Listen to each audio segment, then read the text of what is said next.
ఉద్యోగస్తుల్ని పోలీసుని ఏదైతే వాళ్ళ వంశీ గారి కేసులో గన్నవరంలో ఒక దళిత సోదరుడిని కిడ్నాప్ చేస్తే వాళ్ళ కుటుంబ సభ్యులు పెట్టినటువంటి కేసుకి పోలీసులు విచారణ చేసి అతన్ని అరెస్ట్ చేస్తే దానికి పచ్చి అబద్ధాలు మాట్లాడుతున్నాడు ముఖ్యమంత్రి, మాజీ ముఖ్యమంత్రి జగన్మోహన్ రెడ్డి గారు. ఏం మాట్లాడుతూ ఉన్నాడు ఆయన? పోలీసులు తొత్తులుగా వ్యవహరిస్తూ ఉన్నారు, వంశీ ఏం తప్పు చేయలే, అందంగా ఉంటాడు కాబట్టి అరెస్ట్ చేశారు. ఏంటి అందం? ఏం మాట్లాడుతున్నాడు అసలు? అతని మనిషా లేకపోతే ఏంటో అర్థం కాదు. సప్త సముద్రాల అవతల ఉన్నా రిటైర్ అయిపోయినా తీసుకొచ్చి నిలబెట్టి కొట్లోడు తీస్తాడు. ఎవరు కొట్లోడు తీస్తారు? నిన్ను కూడా తీశారు కొట్లో. 151 మంది ఎమ్మెల్యేలు ఉంటే నేను 11 మందిని ఒట్లోడు తీసి నుంచో పెట్టారు. నువ్వు అసెంబ్లీకి వెళ్ళంటే భయం. రేపు పొద్దున అక్కడ మీరు చేసినటువంటి తప్పిదాలన్నీ అక్కడ అధికార పక్షంగా మేము అడిగితే సమాధానం చెప్పలేవు కాబట్టి ఇవాళ నీకు అసెంబ్లీకి వెళ్ళి మాట్లాడతాక భయం. ఇప్పుడు ఏదో కావాలని చెప్పి రాద్దాంతం నిన్న వెళ్ళి మిర్చి ఆడికి వెళ్తాడు గుంటూరులో. మిర్చి ఆడికి ఏంటి? మీరు ఎంత ఇచ్చారు రేటు? ఇవాళ పరిస్థితులు ఏమున్నాయి?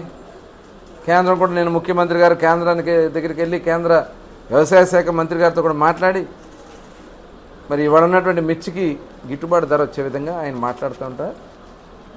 నువ్వు ఒక పక్క ఎలక్షన్ కోడ్ ఉంది, కలెక్టర్ గారు వెళ్ళడానికి వీల్లేదని అనుమతులు తీసుకోవాలని చెప్పడం జరిగింది. పోలీస్ అధికారులు చెప్పారు మాకు బందోబస్తు ఇవ్వలేదని చెప్పి ఇంకా మాట్లాడతారు. పెయిడ్ ఆర్టిస్టులను తీసుకొచ్చి అక్కడ రైతులుగా నిలబెట్టి వాళ్ళతో మాట్లాడిస్తారు. ఇదంతా కూడా మొత్తం కూడా వాళ్ళ ప్రజలకు అర్థమవుతుంది వాళ్ళు చేస్తున్నటువంటి డ్రామా, ఐప్యాక్ డ్రామా. మరొక ఐప్యాక్ డ్రామాలు చేయడానికి వస్తున్నారు. మీ డ్రామాలు ఎవరు కూడా నమ్మే పరిస్థితిలో లేరు, ఎవరు కూడా తప్పించుకోలేరు. ఒక ఆయన మాట్లాడతాడు మాకు ఉద్యోగం ఉందా? ఉద్యోగం ఉందా ఏంటి? ప్రజాసేవకు ఉద్యోగం కావాలా ఏంటి? బూతులు మాట్లాడతాకైతే కావాలేమో మీకు. ఇవాళ ప్రజలకి బాధ్యతగా ఉన్నటువంటి మేము జవాబుదారులుగా ఉన్నాం, ప్రతిపక్షంగా కూడా జవాబుదారులుగానే ఉన్నాం. ఇవాళ అధికారంలో ఉన్నా కూడా మేము జవాబుదారులుగానే ఉంటాం.